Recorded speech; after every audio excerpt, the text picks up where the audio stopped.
వాసుకి ఈశ్వరుని మెడలో నాగాభరణంగా ఉండటం వెనుక ఉన్న పురాణ కథ. ముందుగా ఈ వీడియోని చూసే ముందు నా ఛానల్ని సబ్స్క్రైబ్ చేయండి, సపోర్ట్ చేయండి, లైక్ చేయండి, షేర్ చేయండి. పరమశివుడు నీరాడంబరుడు. నగలు ఆభరణాలకు దూరంగా ఉండే పరమశివుడు ఆయన మెడ చుట్టూ ఒక పామును ధరిస్తాడు. పరమేశ్వరుని మెడలో నాగాభరణమై ఉన్న మహాసర్పం వాసుకి అన్ని వేళలా స్వామి సేవల్లో తరిస్తాడు. ఈ సర్పం శివుడి మెడలో 3 సార్లు చుట్టబడి ఉంటుంది. పాము 3 చుట్లకు అర్థం భూత, వర్తమాన, భవిష్యత్ కాలాలను సూచిస్తాయి. హిందువులు పూజించే పవిత్రమైన నాగపాముని శివుని మెడలో ఎందుకు ధరిస్తాడో తెలియాలంటే పురాణాలలోకి ఓ కథ తెలుసుకోవాలి. కశ్యప ప్రజాపతి గల 14 పతులలో వినత, కద్రువులు 2. వినతకు గరుత్మంతుడు, అనురుడు 2 కుమారులు. వీరిలో అనురుడు సూర్యుని రథసారథిగా బాధ్యతలు నిర్వహిస్తుంటాడు. కద్రువకు 1000 మంది సర్పాలు సంతానం. వీరిలో పెద్దవాడు ఆదిశేషువు.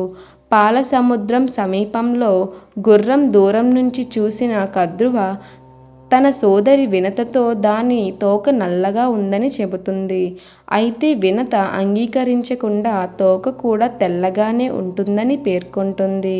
తోక నల్లగా ఉంటే అక్క తన దగ్గర 1000 సంవత్సరాలు పరిచారికులుగా ఉండాలని, ఒకవేళ తోక తెల్లగా ఉంటే తానే వినత దగ్గర 1000 సంవత్సరాలు బానిసగా ఉంటానని కద్రువకు పందెం కాస్తుంది. ఇంతలో రాత్రి కావటంతో పొద్దున్న వచ్చి పరిక్షిప్తమని వెళ్ళిపోతారు. గుర్రం తోక తెల్లగా ఉంది. ఈ పందెంలో ఎలా నెగ్గాలా అన్న సంశయంలో కద్రువ ఉంటుంది. హఠాత్తుగా ఆమెకు ఆలోచన వస్తుంది. తన కుమారులను పిలిచి నల్లగా ఉన్న వారు వెళ్ళి గుర్రం తోకను చుట్టుకోవాలని కోరుకుంటుంది. దీన్ని వారు అంగీకరించరు. ఇది ధర్మసమ్మతం కాదని వాదిస్తారు.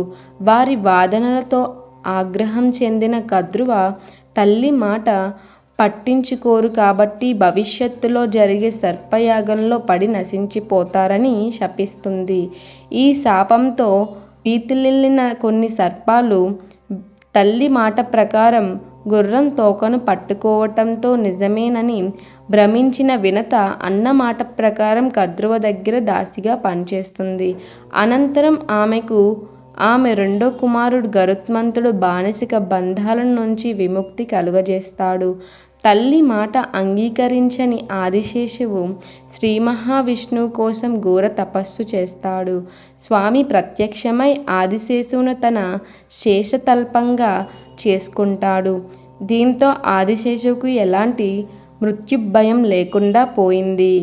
రెండో వాడైన వాసుకి మహాశివుని కోసం తపస్సు చేస్తాడు. శంభునాథుడు ప్రత్యక్షమై వాసుకి మృత్యుభయం లేకుండా చూసేందుకు తన మెడలో నాగాభరణంగా చేసుకుంటాడు. ఓం నమః శివాయ.